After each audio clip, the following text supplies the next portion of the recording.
যুদ্ধের শেষে পুত্রের হাতে নিহত হলেন পিতা অর্জুন। কিন্তু কিভাবে ঘটল এই অবিশ্বাস্য ঘটনা? চলুন ফিরে যাই মহাভারতের এক বিস্মিত অধ্যায়ে। কুরুক্ষেত্র যুদ্ধের পর যুধিষ্ঠির শুরু করেন অশ্বমেধ যজ্ঞ। অশ্ব নিয়ে অর্জুন জয় করছেন একের পর এক রাজ্য।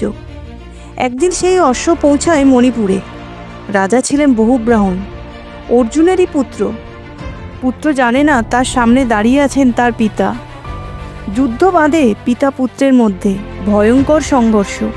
এক তীর এসে বিদ্ধ করে অর্জুনকে, আর মাটিতে লুটিয়ে পড়েন পাণ্ডব বীর। তখন সেখানে উপস্থিত হন উলুপি, নাগরাজ কন্যা, অর্জুনের আর এক স্ত্রী।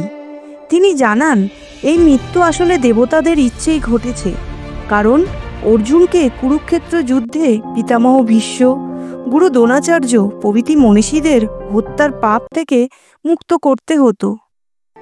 উলুপি সঞ্জীবনী মণি ব্যবহার করে অর্জুনকে পুনর্জীবিত করেন, আর বহুব্রাহ্মণ পিতার পদপ্রান্তে লুটিয়ে পড়ল, চোখে অশ্রু, কণ্ঠে অনুতাপ। অর্জুন তাকে আশীর্বাদ দেন, তুমি যোগ্য রাজা আর সত্য যোদ্ধা। ইতিহাসের অজানা অধ্যায় জানতে সঙ্গে থাকুন, লাইক, শেয়ার আর সাবস্ক্রাইব করে।